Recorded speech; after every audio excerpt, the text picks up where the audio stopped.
Hey guys, Rose here with the 4 things I wish someone had told me when I started Helldivers 2. Helldivers 2 is a ton of fun to play with a squad, but if nobody told you some of these tips, it might be a rough first few drops. Please subscribe if you're new here, but for now, let's get started with Strategems. Stratagems are the help you get from the space destroyer in the sky. These can be supplies, special weapons, bombing runs, or even emplacements like turrets or minefields. Now, if you're like me and jump straight into missions without any further thought, you might have missed how to get all of these different stratagems. I spent maybe 20 missions with my orbital precision strike and my little, wherever he is, little machine gun. That's all I had, and all my buddies would come in with literal nukes. I'm like, where'd you get all of those? And then they told me, so I'm gonna tell you now, in case you didn't know.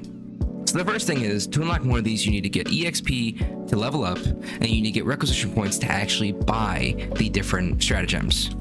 Once you get those, by completing literally any mission ever, on your ship, you're going to go to the ship module center, and it will be over this way, close to where you spawn, and on the side over here. If you walk right here and press E to interact with any of these objects, you can go to stratagems and unlock all of the different ones that you want to get. For starters, if you're new, I would recommend the expendable anti-tank or the recoilless rifle as a first-time anti-tank, because you need at least one anti-tank in missions. The supply backpack is a really good starter thing for making sure you and your buddies always have stims and full ammo. And then to go along with those, either one of these first 3 sentries, the mortar's goated, and then the Eagle airstrike for clearing buildings, or the Eagle cluster bomb for clearing large groups of enemies. The Eagle airstrike and cluster bomb are especially MVP because the airstrike can take out buildings for like destroy automaton factories or the bug nests, and the Eagle cluster bomb is insanely good at taking out medium-sized groups of enemies, also allies. And they're on really low cooldowns, because I know it says 2 uses, but that's before the Eagle goes back to rearm. So if you use this one twice, you can do it within 8 seconds. You can go 8 seconds and bomb again, and then it's like a 2-minute cooldown. So it's like, it's just better than orbitals most of the time. Not always, but yeah. Eagle cluster strike, Eagle air bomb. You know what I said. Plus the anti-tank weapon, and then either the supply pack or a sentry.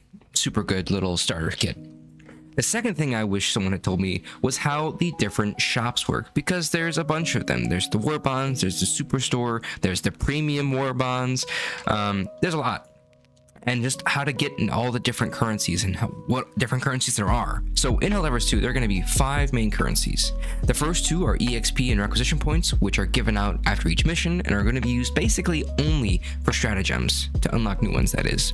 Samples are collected in missions, and they're going to be used to upgrade typically your stratagems. Now these upgrades do more than that, but your samples are shown up here, and then the cost is going to be done here, and it will do different things like lower the cooldowns for different stratagems, or make them hit in bigger areas, or give extra uses for each stratagem.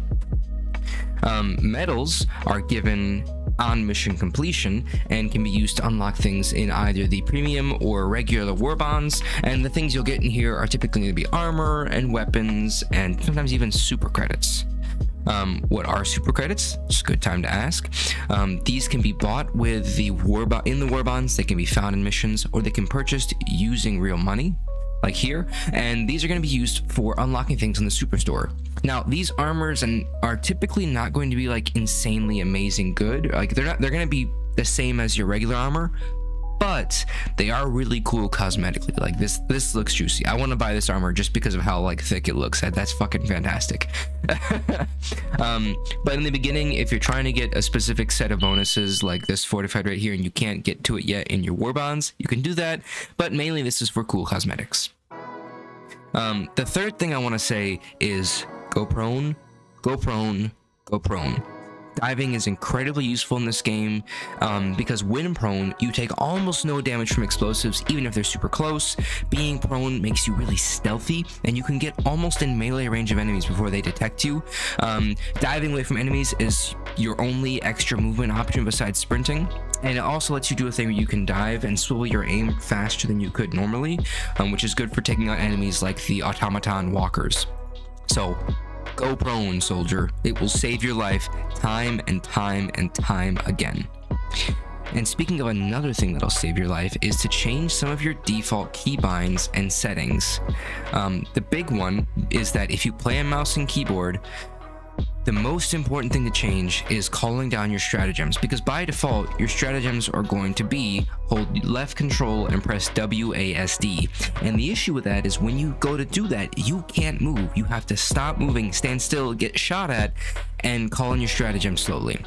So what you can do is change your keybind to be left control and the arrows, so that you take your hand off your mouse, move it over, and then you can do your left hand stays on WASD, your right hand goes to right control, and your arrow keys, or even mouse buttons, or just random buttons in your keyboard. I tried mine with like home, N, page down, and delete. You could probably set it up to some random letters like I, J, K, L, just any 4 keys that aren't WASD, so that you can move while calling them in.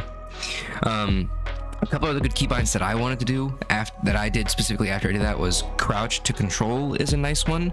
And then I have my melee to my mouse button, and I have my push to talk to my mouse button as well. It's good to just glance at these real quick though, so you can see like what to do, like for how to ping stuff is Q. Yeah, just some stuff like that, just to know is useful. And then a good setting to have, sorry, I'm rambling a bit here, but now that we're doing keybinds, a good setting to do is go in your gameplay and change remember weapon function to yes, and remember aim mode to per weapon. What this will do is let you stick to first person for weapons you want to be in first person, like the sniper or the railgun, where you need a lot of accuracy and you don't have a high rate of fire, and stick to full auto and third person for weapons like the slam shotguns, the breaker, the liberator, any weapons like that. The weapon function, remember, is good for when you change your weapon's fire rate and want to keep it that the next time you pick it up. You can change your fire rate on most of your support weapons. Things like the railgun, you can make it fire in unsafe mode, where it charges higher and faster than it does normally. And if you don't know how to do that, you can actually do that by, on mouse and keyboard at least, by holding R.